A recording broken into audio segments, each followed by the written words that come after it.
I've got no clever way of presenting this story, so I'm just going to start giving a quick summary of the first 10 chapters. So, blah blah blah blah blah blah, F my ex. The story begins with our main character.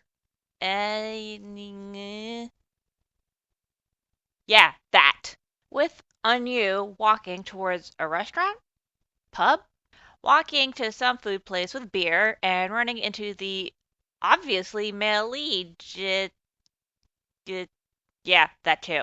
Anu gets creeped out when he seemingly just stares at her intensely, all the while their mutual friend introduces the duo to each other. This is when Jake Ha takes off Anu's hat, which apparently growing up in America is an excuse enough for his crappy behavior, according to their mutual friend. Jae-ha continues to do things to her that breaks all boundaries of personal space and don't touch a stranger you just met like an hour ago. Basic kindergarten rules. The next day, they also apparently share a class in the morning, and then they are paired up for a class project. Anu doesn't seem to want to have anything to do with Jae-ha, saying that she will do the whole project herself and will just put his name on it in the end. Being unhappy with this, he argues with her and tries to get close enough to her so they could be able to do this class project. He shows up to her study session with other classmates and tries to talk to her into making time to work on this project. Anu gets nervous that he's in her personal bubble again, and she accidentally headbutts him. Finally, a guy gets a nosebleed and it's not because he's stupidly turned on by a girl. She offers a bunch of stuff as an apology for hurting him and staining his shirt, but he just says that they should go eat dinner together instead. Logic at its finest. And even though he is the one who said he was starving, he doesn't eat anything and just gives his dinner to her. This also seems to be the case next time they have class together. He invites her to go someplace nice to eat, and he even brought her a packed lunch. And Jeha does this again. He goes to one of her many jobs at a Peter Cafe kind of place, orders food, but then tells her that he doesn't want it. Anu, not wanting to waste perfectly good food, obviously eats it. They hang out on multiple occasions in and outside of school. With Anu having multiple jobs and Jeha being a rich kid, he has time to just follow around like a lost puppy. And the entire time he is following her around, he is very much showing her that he is interested in her. But it is in chapter 9 and 10 where we see why Anu is continuously rejecting Jeha's romantic advances. She reveals that her father married her mother for how young and beautiful she looked, but then her father left them because her looks just faded. She also kind of seems to believe that the universe will take the happiness that she has and crushes it as equally as happy as she is. Her logic is basically that she would rather have never loved, so she also never knows the feeling of losing said love, basically going the complete opposite direction of the better have love and loss thing. Jeha argues against her point of view, saying optimistically that they will work to make it last rather than it ending. To be honest, I am not sure who has the correct worldview here. So, considering how much I was thanking Mata over and over again in my last review for allowing me to review the Duke's Fluffy Secrets, I am sadly not nearly as pleased with them this month.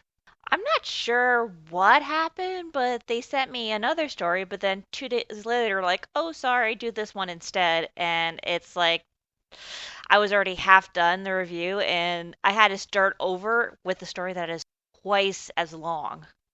So this is my way of saying I am probably a little bit sour towards this story, and I am very sorry for the harsh tone.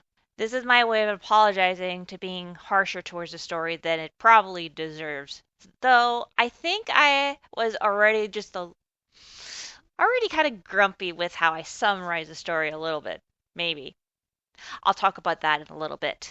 The very first thing that popped out to me the most was the art style, and it's not at all what you might be thinking.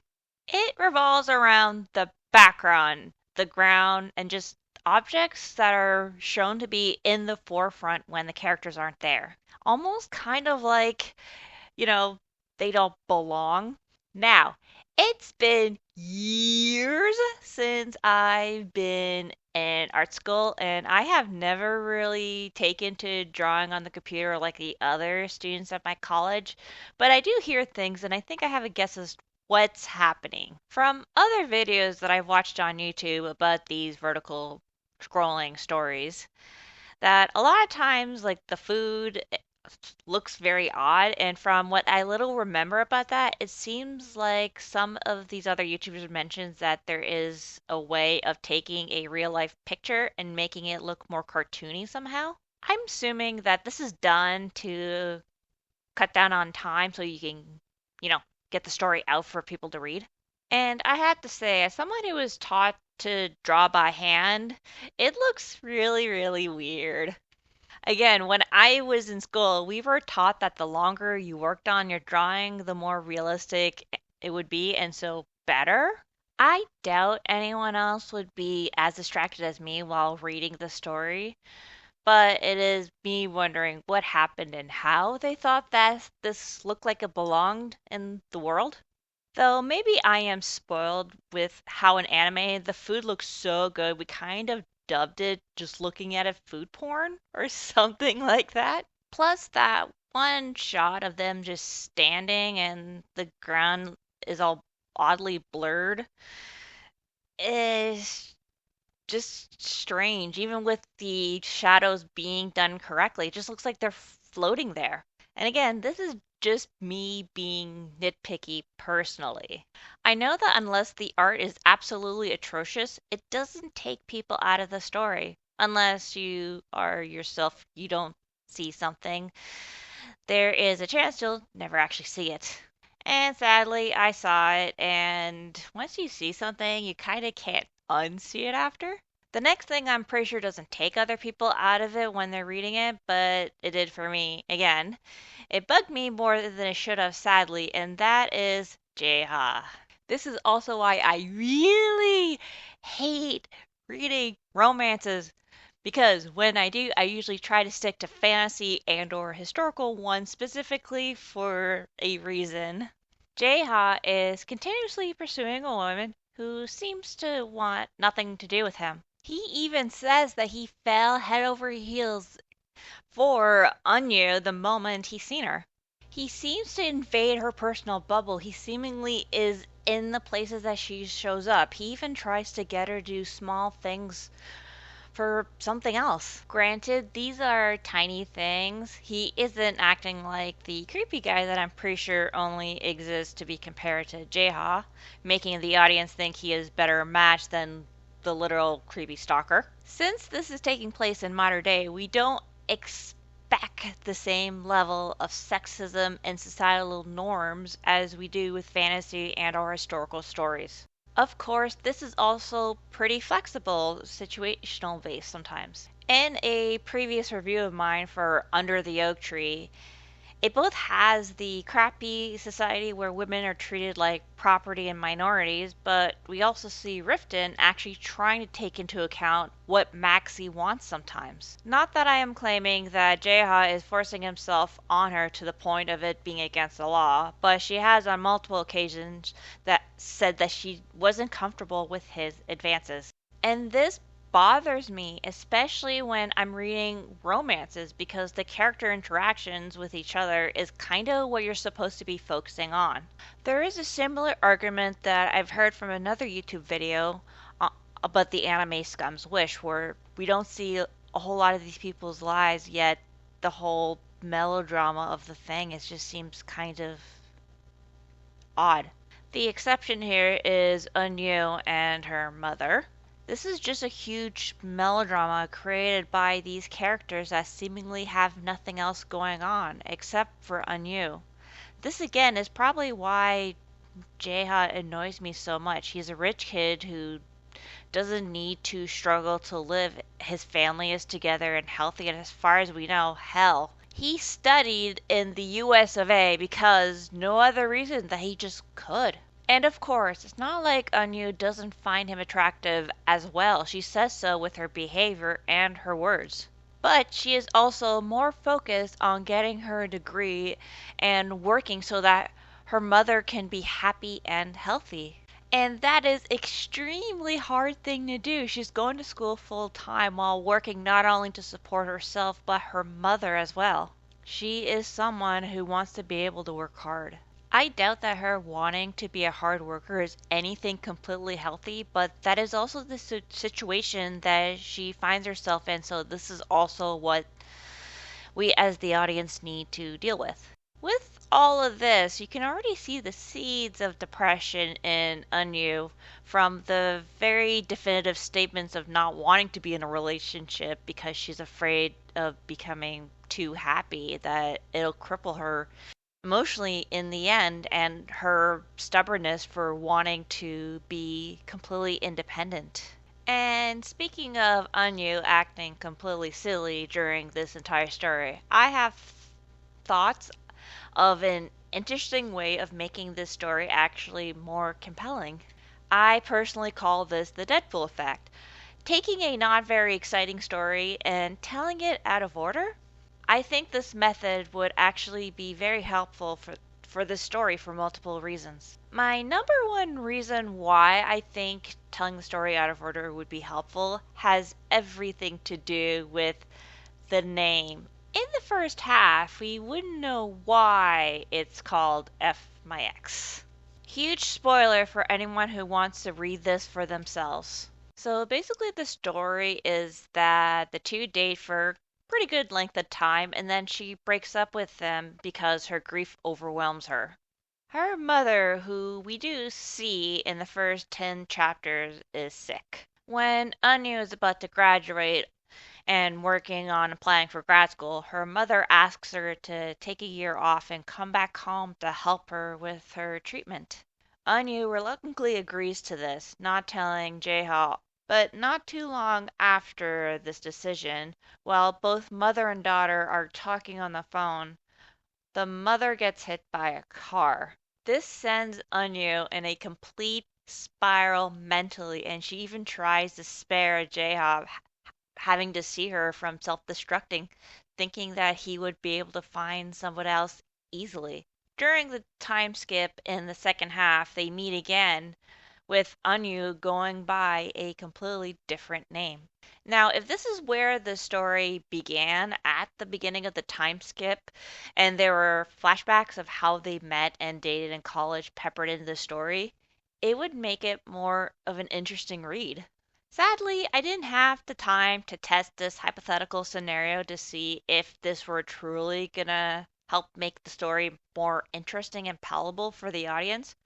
But I do have some examples of stories that have or could have done something like this, telling the story out of order, and it could have made it a much more compelling thing. My first example is a particular favorite of mine, the first Deadpool movie that came out in 2016. I had this college teacher who we talked about this movie after I seen it in theaters the third time.